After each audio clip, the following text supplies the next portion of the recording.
What is up, people? Archangel here, bringing you guys my top 10 games of 2014. Start things off with Assassin's Creed Unity at number 10. Now, this game was released with an assload of bugs and glitches, and that is the only reason it isn't higher on my list. However, it made it to the list because it's a fun game. Though the story isn't amazing, but it is interesting and kind of engaging. The love arc was kind of bland. Links to my review of the game will be in the description. I have a bunch of links in the description about videos I did reviews on, so check those out as well after you watch this video.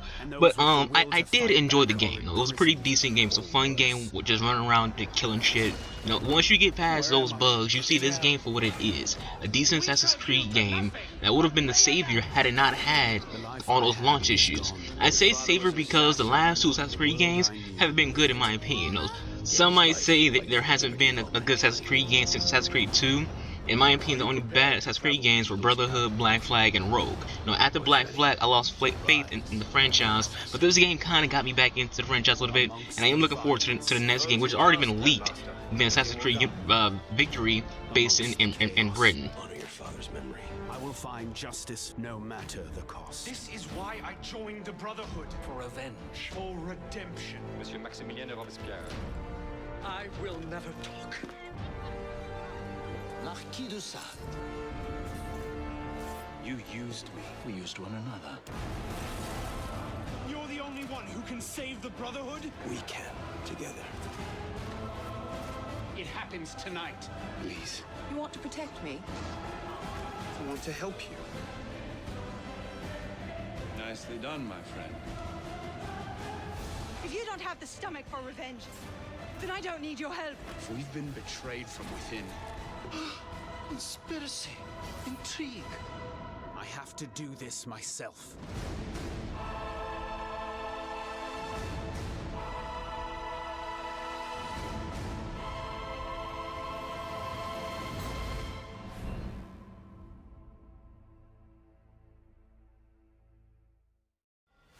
Make history. Assassin's Creed. Now, the next game up at number 9 is Far Cry 4. Far Cry 4 is the first Far Cry game to get me interested in it. It's beautiful, it's interesting, it's well written. Its only issues you don't see the main bad guy, Pagan Min, whom from the first moment of the reveal trailer was very interesting. You don't see him often in the game at all. He's in there a few times, during a few missions, but for the most part you don't see him as much as you saw the bad guy in Far Cry 3, Voss. Now, I didn't play Far Cry 3, but I hear Voss was a really good character and better than Pagan Min is. But check this game out. It is worth your time. It did have some issues at launch with some minor bugs. Not as many bugs and glitches as Unity, but it did have some. But most of those was taken care of, and it's better when you're playing with friends. It's one of those games. But whether you do a single player or with friends, it's a great game. Check it out.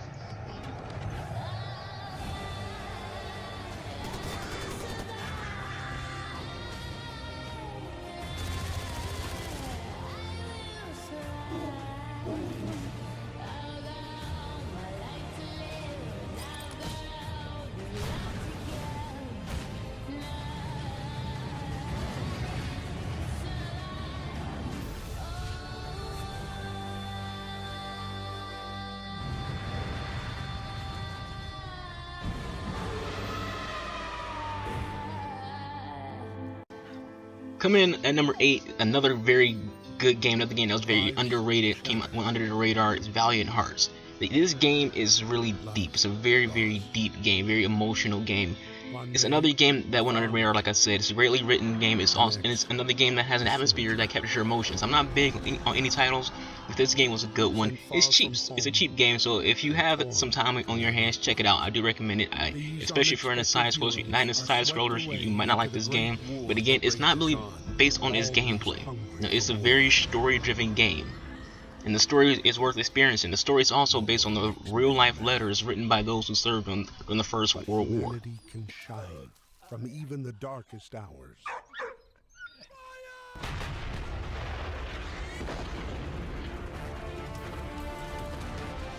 And those valiant hearts stand up, fighting for love, friendship, and honor.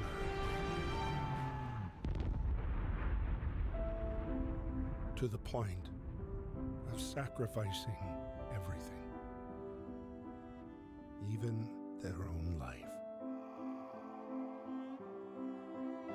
Some made it, Some did not. These are theirs. Coming at number 7, one of my favorite sport games of all time. To me, the best franchise when it comes to sport games, the NHL series, NHL 15, coming at number 7. NHL 15 right now is a game that I play the most, besides, like, you know, Dragon Age and, you know, that one game I'm not going to mention. As a big fan of hockey, it captures those two things that make a sports game perfect: atmosphere and authenticity. Now, the announcers are great, the graphics are amazing, and it's just an all-out fun game. NHL, like FIFA, has always been a skill-based sports game. NHL 15 keeps that aspect. Now, the only reason it isn't higher on my list, and the only reason why it's not my favorite sports game in 2014, is because it lacks features and has very poor team AI. You know, you be playing the game, and your teammates just don't notice a pass coming their way, or they'll just be standing around not doing anything. And there is some minor bugs where your player will just by himself just start skating into the boards and not moving at all. So it does need some rubbing alcohol, you know, just to get it, you know, smoothed out. So, you know, again, it's still a fun game even with that aspect. And you know, all these issues that they have are issues that can be fixed. This is the first NHL game on the Xbox One and PS4, so it's understandable that they're, you know, trying to get used to the technology of the new systems. Funny thing is, I was trying to pass at the night quiz who was at the goalie, but he's sliding around the freaking rink instead of getting in position for a freaking shot. Now, coming in at number 6, it is the best sports game of 2014, EA Sports UFC. Now, EA Sports UFC, a truly authentic game. I got a review of that. I'll be in the description. It has so much fun with this game. It's a wonderful game. It's a great game. It had little to no bugs that I can even think of.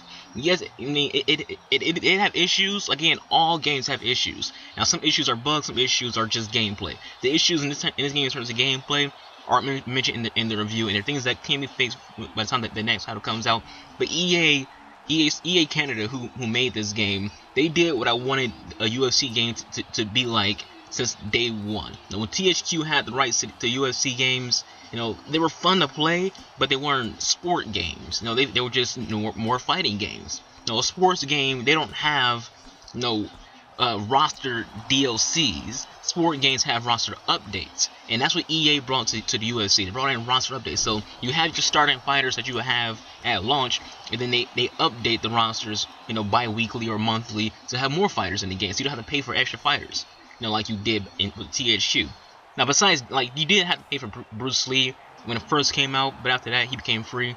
No, but like again, just like in NHL 15, it does capture the two most important things about sport games: atmosphere and authenticity. If you like MMA, if you like combat sports, if you like sport games, try out UFC.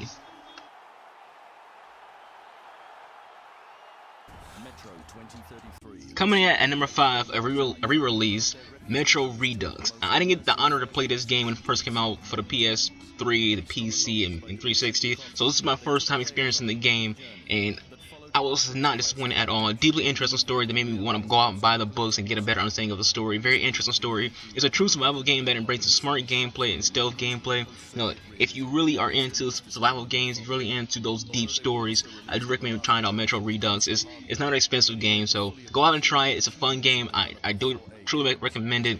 Metro Redux is my number 5 for top 10 games of 2015. To Metro Redux, an ambitious remaster of both Metro games for the PlayStation 4, Xbox One, and PC. Now, coming in at number 4 is another re-release, The Walking Dead by Telltale's Games.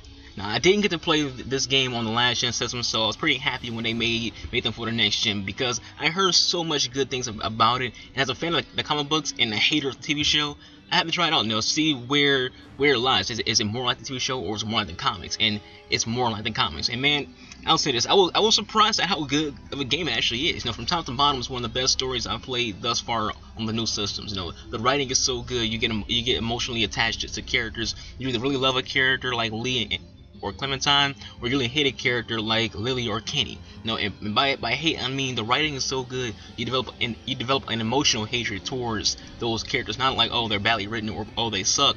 No, you hate them because the writing is that good that you have an actual emotional hatred towards those characters.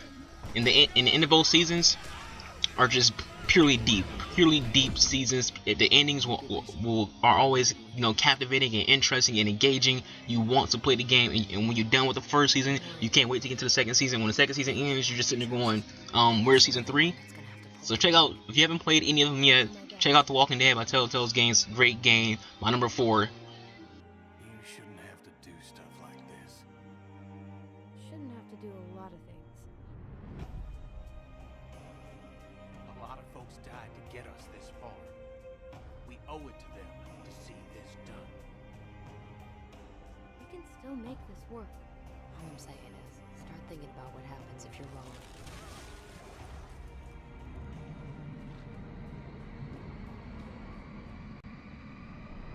Be wary. This creature leads us to Coming in at number 3 for my top 10 games 2014, it's a game that flew under everybody's radar. You know, everyone was too busy hyping up Titanfall and hyping up Destiny and having little pussy-ass console wars and all that gay crap, that no one paid this game any attention. And to get into a depth look on my opinions of this game, I will have my review of it. So it's kind of more of an opinion, not really a view, in the description for those who want to watch the review of it or my opinions of it. No, it's a really fun game. It's the best Lord of the Rings game, and it's a game that can make someone who isn't a fan of the Lord of the Rings franchise into a fan of the series. You know, Shadow of Mordor is many people game of the year. And to me, it's my top 3 for best games of 2014. It's a highly underrated game. It's a fun game to play. It's just another hack and slash game that's just all pure fun. It's a great game. I'm glad I decided to purchase it, because I've been looking at this game since they first announced it, and I was like, okay, I'm not really big on Lord of the Rings, so why would I be interested into this game? And it got my attention, and I bought it, and I'm glad I did buy it. Great game. I do recommend playing it. Greatest smith of the Second Age. I'd heard the stories, but I remember my name now. I shaped the history of Middle-earth. I crafted the rings of power.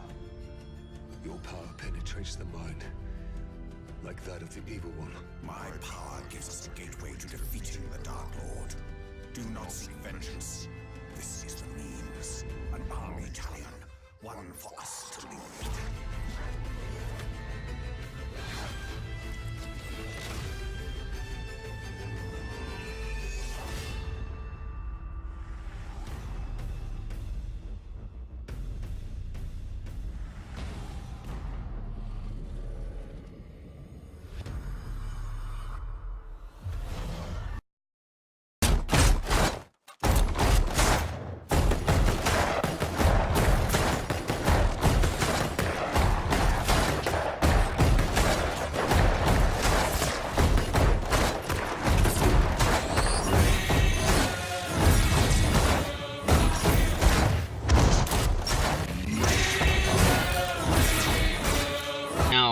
I know it had its multiplayer issues, but Halo Master Chief Collection gets number 2 spot solely based on campaign and campaign alone. Besides Dragon Age, there has been no story I've played this year better than replaying the Halo stories one after another. Amazing writing, godly musical scores, badass gameplay and dialogue. Now this game has the best dialogue in any shooter period in the entire genre.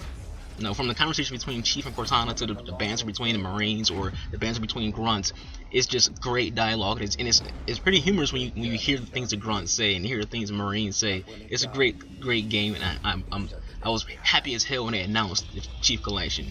And when it does come to the multiplayer, Halo is still one of the last few skill-based multiplayer titles out there. The only standing issue is connection. The lag is pretty bad, so it's one of those games that's in need of some dedicated servers. Like all games need dedicated servers. I'll say this again, and I'll say it just this last time.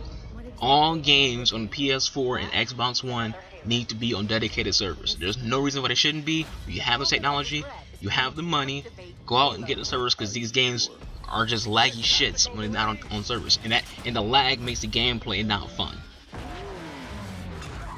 Alright. Shoot. Your prophets have promised you freedom, but you will find no salvation on this ring. The prophets have betrayed us. Impossible. No. If he leads the Covenant fleet to Earth, they won't stand a chance. You have to stop him. I need a weapon.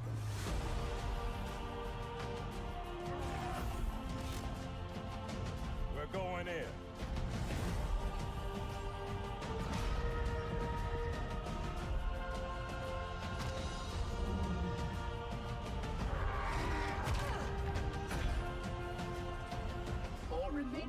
platforms are now ready for remote activation. From here, Ma'am, without a destination solution. we are not losing that ship.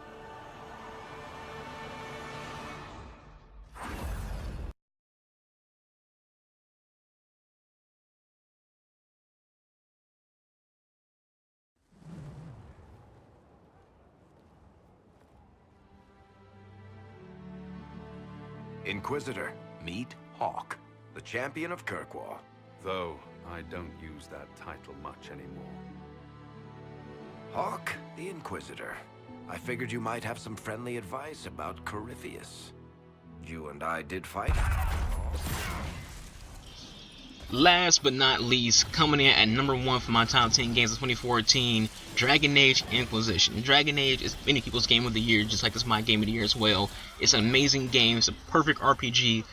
As I said in my review, which will be in the description like for those who want to see it, this game only flaws are nitpicking flaws like there's no hero for Road or Morgan isn't part of your companion squad. Outside of that, it's the best game from head to toe in 2014.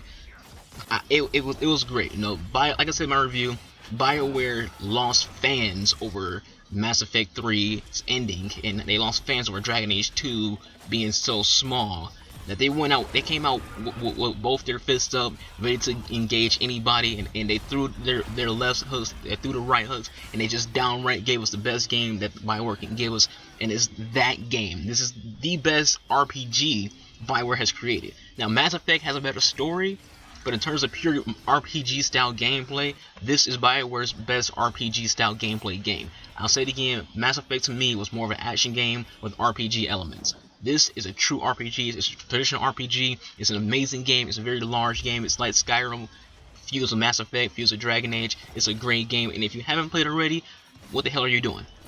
You know, who else do you need to hear from? Everyone's calling it their game of the year. Everyone is praising this game. Take your ass out of your grandma's basement. Go to GameStop, purchase the game. Or if you got digital, you want to do digital downloads, go ahead and go on Xbox Marketplace or PSN or whatever you go on and buy the game. That's it for me, guys. Thank you for watching. That's my top 10 list of 2014. Archangel out.